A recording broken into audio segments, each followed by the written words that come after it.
All the consequence with none of the fun.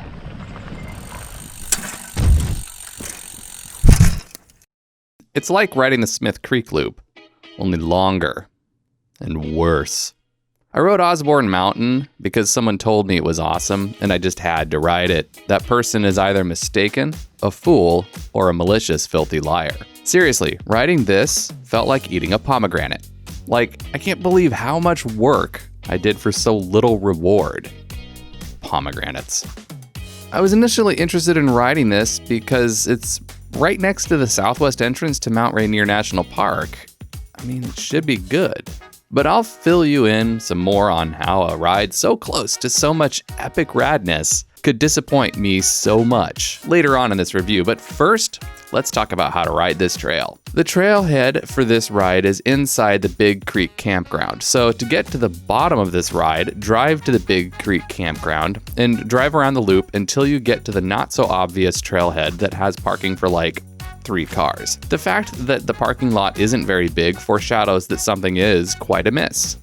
Anyhow, this ride isn't actually about just one trail. There's a pretty extensive network of old hiking trails on and in the vicinity of Osborne Mountain, as well as a few very nice subalpine lakes. The ride I'll be detailing incorporates the Big Creek Trail and the Teeley Creek Trail, along with a short section of highway and a longer section of Forest Service road climb for a loop that nets you 20 miles with somewhere between 39 and 4,500 feet of climbing, depending on which GPS app you use. From the campground, turn right on Skate Creek Road, which you'll follow for 3.1 miles, gaining around 250 feet of elevation. Turn right when you get to this intersection with Forest Service Road 84. As far as logging road climbs go, this is seriously the best one I've ever climbed. It's better than paved. The road is in fantastic shape. This road climb only gains 1,400 feet over 6 miles. It's so gradual that we didn't even feel fatigued when we got to the top of it, especially with the macadam being in such great shape. So this is one of those things like, okay, on mountain bike tires, usually pavement's a little less efficient because it's pavement, so the tire kind of sticks to it. But this is like that perfect, like, it's perfectly smooth, but it's dirt.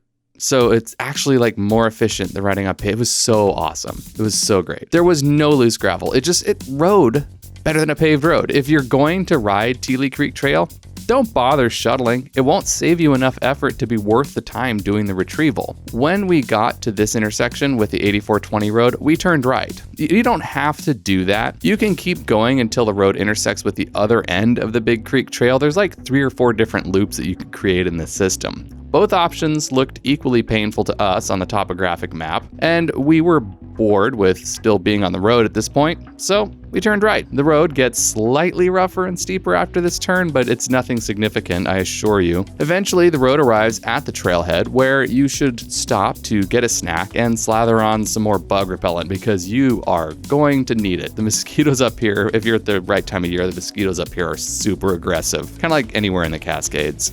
From here, the trail proceeds mercilessly uphill for the next 1.3 miles as it gains 900 feet of elevation. Because the grade is so steep, the tread is in awful shape. It's badly trenched out with ruts full of baby heads and loose cobbles, as well as root shelves. It's just everything wrong, right? Everything could go bad. This first mile of actual trail is flat out exhausting. I'm going to get on my soapbox about sustainable trail design a little later during this video. You're in for a real treat here, listening to me rant. This waterfall on the way up, this is a cool waterfall. The rocks underneath are very slippery, and I therefore recommend walking along the logs rather than the basalt because it's like so much slipperier than it looks. This is a tricky crossing, and once again, a harbinger of things to come. But absolutely a fantastic photo op.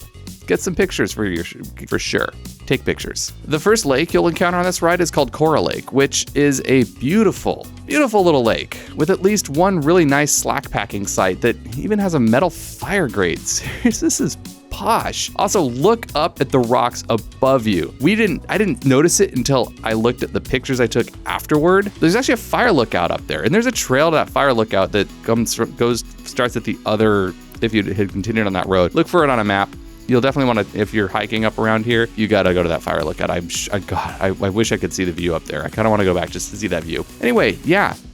I mean, a backpacking site, a walk-in campsite with a fire grate, cool. So it's an 800-foot climb to get here, but if you're just getting somebody introduced to backpacking, this is where you want to go. A little ways after this pretty little lake, you'll get to this intersection with Teeley Creek Trail. You want to turn right at this intersection. Turning left will just take you back down to the road. After that intersection, you'll have a nice punchy climb and then end up on this gnarly looking bench traverse that's absolutely eroded and rooty in the wrongest possible ways. Seriously, riding this super technical bench is about as rewarding as getting new tires for your minivan. If there were any moisture on the tread, this section of trail would have been absolutely treacherous, so I'm glad it was dry the day that I rode it. After this bench, there is a short, extremely bureaucratic descent that really looks like it should be fun.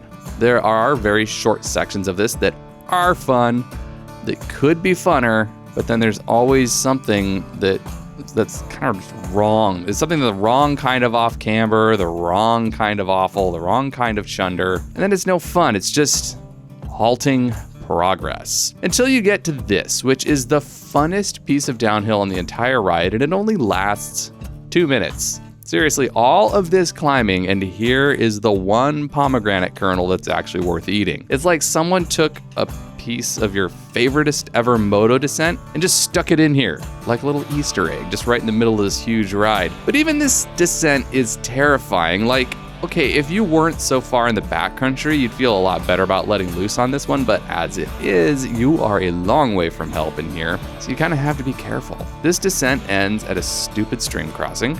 You'll need to walk your bike across this one.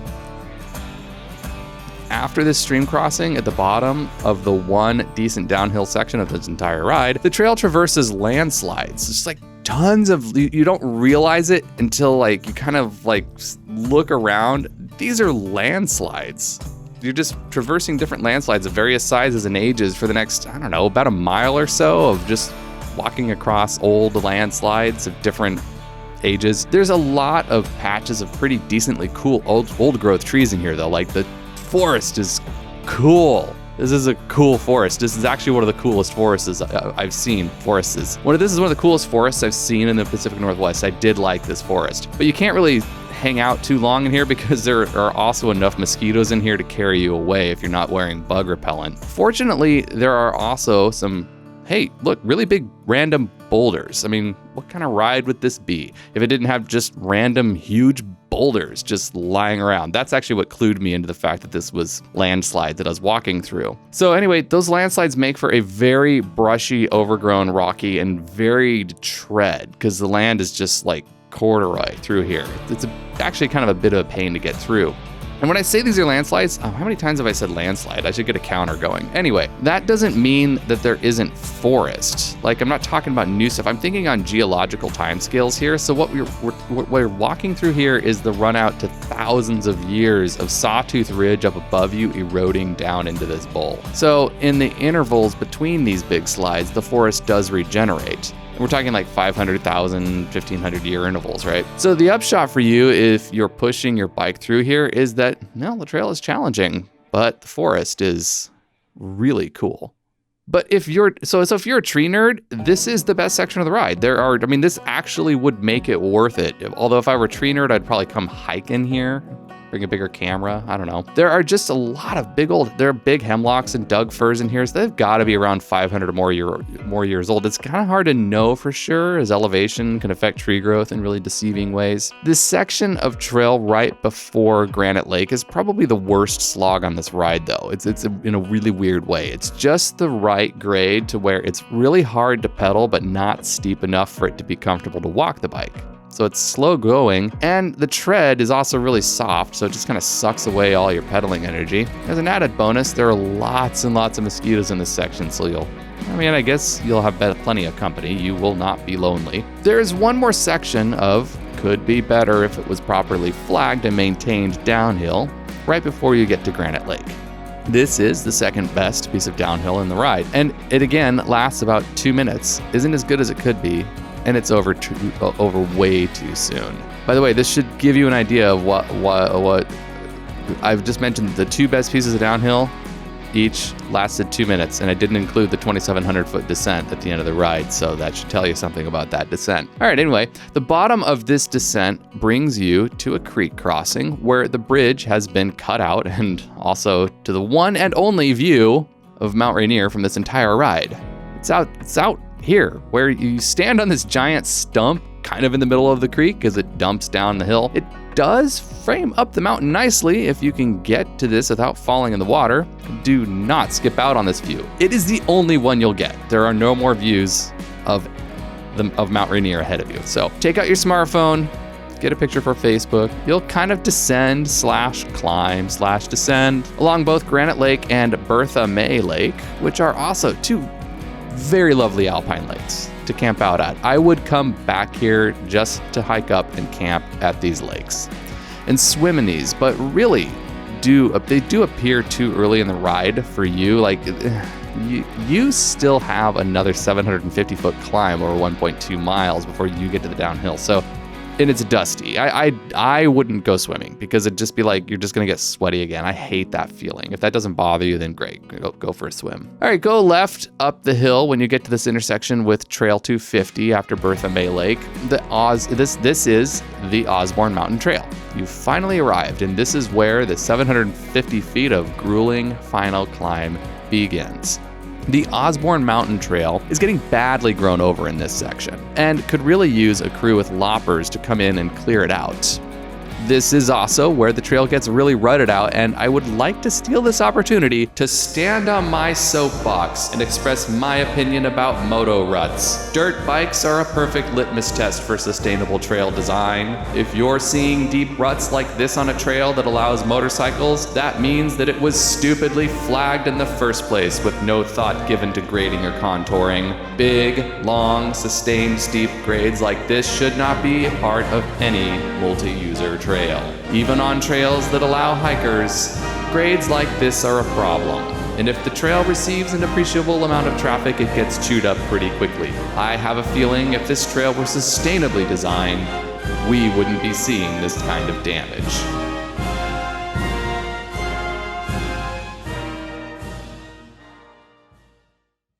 The most egregious example of unsustainable trail design is this one extremely steep, difficult to even pedal your bike up grade. I know I'm getting a little bit complainy pants about it, but after a long, hot day, this grade just, it really took it out of us. It was hard. Again, it's hard for me to believe that there wasn't some other better way to route this trail than straight up the fall line. It would be great to come out here. Oh my gosh.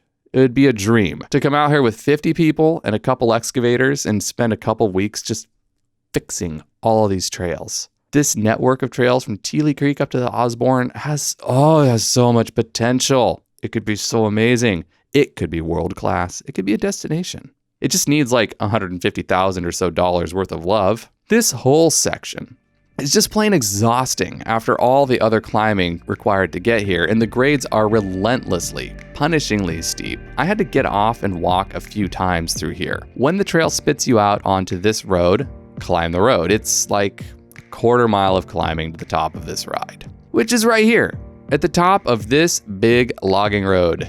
And that's it. This is the point to which you can shuttle if shuttling is your thing, but shuttling this just gets you to the top of a pretty disappointing descent. If you're wondering how a 2,700-foot descent over 4 miles could possibly be disappointing, let me show you the ways. The actual Osborne Mountain Trail starts off auspiciously enough on this slightly off-camber bench that's sort of eroding away, but is totally rideable for about 1/8 of a mile before it starts just sloughing off a hillside. We're not quite under full tree cover here, so there's nothing really to be alarmed at yet. Totally common, perfectly normal for there to be a few spicy features like this at the beginning. So at this point, I was still hopeful that the trail was going to get better. Once the trail dives under the tree canopy, it actually gets worse. I'm not sure where you draw the line between calling a bench cut off camber or just admitting that the bench is gone and you're really just trying to traverse the angle of repose. Again, if there were only a few sections of the bench that were eroded like this, it wouldn't be a problem. it would just be a little spice. But it's not just a few sections, it's like the majority of the trail that's like this. This trail is absolutely the wrong kind of gnar. This descent is technical, but not the fun kind of challenging technical like a game of chess or something. No, this is the bad kind of technical. Like trying to figure out why your significant other looks angry and isn't talking to you right now kind of technical. Even in places where the off-camber could be fun, there will be a root or rock or some other obstruction that nature has carefully placed in the worst possible spot. This bench is barely even there in places, and it disappears in the worst possible spots, like on tight outside turns. Every challenge on this trail conspires to make it exciting, but not the fun kind of exciting. Not like base jumping or skydiving, but the horrible kind of exciting, like circling the runway with broken landing gear when you've got a generalized anxiety disorder already. This trail is not the fun kind of technical. It's blechnical, as in blech. Hated it. The trail switchbacks the entire 2,700 feet down the face of Osborne Mountain, but these aren't nicely radiused switchbacks with nicely graded benches in between. No, the switchbacks are about 1 to 2 feet in radius, and the grade between them is brake-burningly steep, and it's all eroding off the side of the hill. Also, the surface is like nice and loose as well, so there's a lot of baby heads and gravel to deal with, and on top of that, a lot of the switchbacks are blown out with moto ruts. Seriously, I pity the poor soul who finds themselves with the misfortune to be on this trail with a 250-pound dirt bike. Speaking of horrible places to be on a dirt bike, the day we rode this, we encountered this spot where the tread was just gone. And this is right around a blind left-hand switchback too. As usual, the GoPro isn't doing this justice, but the guy in front of me barely got himself stopped in time to avoid an emergency room visit, and the only reason I was able to stop in time was because he was in front of me. It took us 5 minutes just to figure out how to portage our bikes around this, and there's nowhere to stand on and handholds. There's no handholds in this hillside. You just slide down the hill. If this giant crater is still here when you ride this, the best way around is to go down, not up. Just in case you were wondering. It's too bad as well, because the only fun section of this descent was right before this switchback. I've seriously never been more eager for a descent to end than I was on this ride.